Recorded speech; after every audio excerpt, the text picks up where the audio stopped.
لیکن جب مفتی یاسر ندیم الواجدی نے سائل ادیم کو تنبیہ کی تو سائل ادیم جوش میں آئے اور اس نے مفتی یاسر ندیم کے خلاف نازیبہ الفاظ استعمال کیے، ان کے والدین کے خلاف نازیبہ الفاظ استعمال کیے۔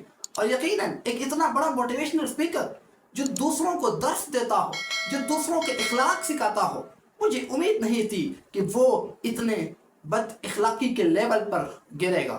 اب اگر کوئی شخص یہ کہے کہ سیاست ہی اسلام کا مقصود اصلی ہے تو اس سے تو یہ واضح ہو جاتا ہے کہ اس دنیا میں زیادہ تر انبیاء اصل مقصود حاصل کرنے میں ناکام رہے۔ یہ کیسے ہو سکتا ہے کہ ایک نبی اصل مقصد حاصل کرنے میں ناکام رہے؟ اعوذ باللہ من الشیطان الرجیم، بسم اللہ الرحمن الرحیم۔ قال اللہ تبارک و تعالی فی القرآن المجید وما خلقت الجن والانس الا لیعبدون۔ دوستو، پاکستان میں ایک موٹیویشنل اسپیکر سائل ادیم جو نوجوانوں کے اندر کچھ اچھا کام بھی کر رہے ہیں، ہمیں اس سے کوئی اعتراض نہیں ہے، لیکن کچھ مہینوں سے وہ ایک بات بہت زور و شور سے پھیلا رہے ہیں کہ اصل مقصود جو ہے اسلام کا وہ نظام کو تبدیل کرنا، مطلب سیاسی غلبہ حاصل کرنا اور سیاسی قوت حاصل کرنا۔ اسلامی لحاظ سے یہی اسلام کا اصل مقصد ہے۔ اب دوستو، اس کو سمجھنے سے پہلے میں آپ کو کچھ اہم پوائنٹ بتانا چاہتا ہوں کہ ہمارے ہاں دو لوگ پائے جاتے ہیں اور یہ دونوں افراد و تفرید میں مبتلا ہیں۔ ایک سیکولر لوگ ہیں جو اسلام کو سیاست سے بالکل دور سمجھتے ہیں۔ وہ سمجھتے ہیں کہ اسلام میں سیاست کا کوئی کنسیپٹ نہیں ہے۔ جس طرح باقی ریلیجن سیاست سے خالی ہے، اسی طرح اسلام میں بھی سیاست کے کوئی اصول و ضوابط نہیں ہے، اور ریلیجن انسان کا اپنا ذاتی معاملہ ہے۔ اور ایک دوسرا گروہ ہے جو ان سیکولر لوگوں کی تردید میں اس قدر آگے بڑھ جاتا ہے کہ وہ اسلام کے جو اصل تعلیمات ہیں ان کو بھی بلا بیٹھتے ہیں۔ ان کے مقصد میں اس دنیا میں سیاسی غلبہ ہی حاصل کرنا مسلمانوں کا اولین ترجیح ہے۔ دوستو، سائل ادیم بھی انہی لوگوں میں شامل ہیں جو سیاسی غلبے ہی کو اسلام کا اصل مقصود قرار دیتے ہیں۔ لیکن جب مفتی یاسر ندیم الواجدی نے سائل ادیم کو تنبیہ کی تو سائل ادیم جوش میں آئے اور اس نے مفتی یاسر ندیم کے خلاف نازیبہ الفاظ استعمال کیے، ان کے والدین کے خلاف نازیبہ الفاظ استعمال کیے۔ اور یقیناً ایک اتنا بڑا موٹیویشنل اسپیکر جو دوسروں کو درس دیتا ہو، جو دوسروں کے اخلاق سکھاتا ہو، مجھے امید نہیں تھی کہ وہ اتنے بد اخلاقی کے لیول پر گرے گا۔ لیکن دوستو، جو بھی ہو، آج ہم اس پر بات کریں گے کہ کیا اسلام کا اصل مقصد سیاسی غلبہ حاصل کرنا ہے یا کچھ اور۔ دوستو، اس کو سمجھنے سے پہلے یہ بات سمجھیے کہ اسلام میں دو قسم کے عبادات، ایک براہ راست عبادت، ڈائریکٹ عبادت جیسے نماز، روزہ، حج، زکوٰۃ وغیرہ، اور ایک بالواسطہ عبادت، مطلب وہ اپنے آپ میں تو کوئی عبادت نہیں ہے، لیکن جب وہ حسن ظن کے ساتھ، اچھی نیت کے ساتھ کی جائیں تو وہ عبادت بن جاتی ہے۔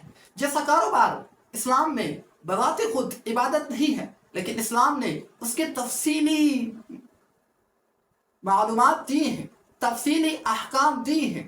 اب اگر کوئی شخص یہ چاہے کہ میں تجارت بھی کروں اور مجھے ثواب بھی ملے تو اس کو اسلام کے بنیادی اصولوں پر چلنا ہوگا اور تجارت کے اصول فالو کرنے ہوں گے، تب جا کر اس کو تجارت پر بھی ثواب ملے گا۔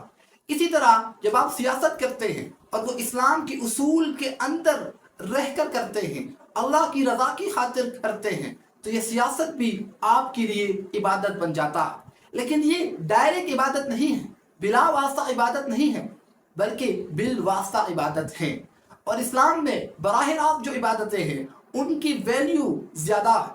اس لیے قرآن کریم میں اللہ رب العزت نے فرمایا، جس کا ارشاد یہ ہے کہ جب ہم ان لوگوں کو حکومت دیتے ہیں، ان کو حکومتوں سے نوازتے ہیں، تو ان کا بنیادی مقصد یہ ہوتا ہے کہ یہ لوگ زمین میں نماز قائم کریں، زکوٰۃ ادا کریں اور برائی سے روکیں اور اچھائی کا تلقین دیں۔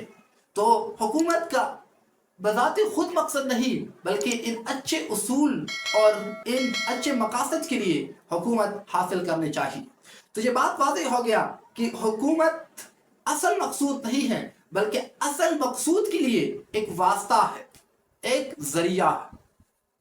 اب میں کچھ دلائل دیتا ہوں کہ اگر ہم حکومت کو، سیاست کو اصل مان لیں کہ سیاسی نظام ہی قائم کرنا اسلام کا مقصود اصلی ہے، تو اس سے کیا خرابیاں پیدا ہوتی ہیں؟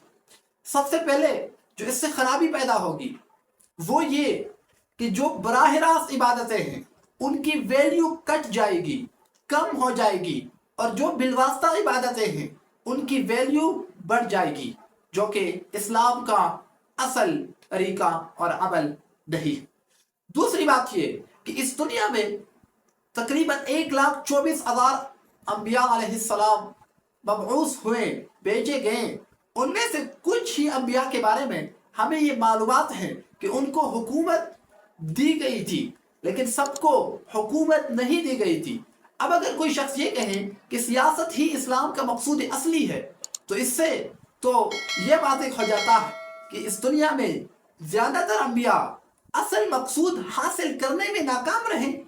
یہ کیسے ہو سکتا ہے کہ ایک نبی اصل مقصد حاصل کرنے میں ناکام رہے؟ اور اس سے تیسری خرابی یہ پیدا ہوگی کہ جب آپ نے سیاست کو مقصود اصلی قرار دیا تو اب قاعدہ یہ ہے کہ اصل کے لیے، بنیادی چیز کے لیے نیچے چیزوں کا قربانی کبھی کبھی دینی پڑتی ہے۔ اب اگر سیاسی غلبہ حاصل کرنے کے لیے فرض نماز با جماعت چھوٹ جائے تو کوئی بات نہیں، ہم تو سیاسی غلبہ حاصل کر رہے ہیں۔ تو یہ سب خرابیاں اس سے پیدا ہوتی ہیں۔ سائل عظیم صاحب کو چاہیے کہ ایسا رویہ نہ اپنائیں، بلکہ اس رویے پر غور کریں، فکر کریں۔ مفتی یاسر ندیم الواجدی اس کا دشمن نہیں ہے، بلکہ اس کو سمجھا رہا ہے۔ لیکن افسوس یہ ہے کہ آج ہمارے اندر سننے کی جو کیپیسٹی ہے وہ بالکل ختم ہو چکی ہے، اور ہم اپنے آپ کو سمجھتے ہیں کہ مجھ سے بڑا مفسر، محدث، عالم دین اور مجدد تو اس پلینٹ پر پیدا ہی نہیں ہوا۔ یہ رویہ اور یہ طریقہ اسلامی نہیں ہے۔ انسان کو کہہ دینا چاہیے لا ادری، اس معاملے میں مجھے نہیں پتا۔ امام مالک رحمۃ اللہ علیہ نے اپنی زندگی میں اتنے لا ادری کہیں کہ ان کے شاگرد کہتے ہیں اگر ان کو لکھا جائے تو پوری ایک جلد، پوری ایک کتاب تیار ہو جائے گی۔ تو اگر امام مدینہ امام مالک لا ادری کہہ سکتے ہیں کہ ٹھیک ہے مجھے اس معاملے میں اب تک انفارمیشن نہیں ہے، میں آپ کی بات کو ایکسیپٹ کرتا ہوں، تو اس سے انسان کی ویلیو کم نہیں ہوتی بلکہ زیادہ ہوتی ہے۔ تقوی اسلام کا ایک بنیادی جز، عاجزی ہی سے انسان وہ مرتبے پاتا ہے جو اور چیز سے نہیں پاتا۔ دوستو امید ہے کہ آپ کے اشکالات دور ہو چکے ہوں گے، اور سائل عظیم صاحب سے میری گزارش ہے کہ آپ اپنی نظریات پر ذرا توجہ دیں۔ شکریہ دوستو ویڈیو اینڈ تک دیکھنے کا۔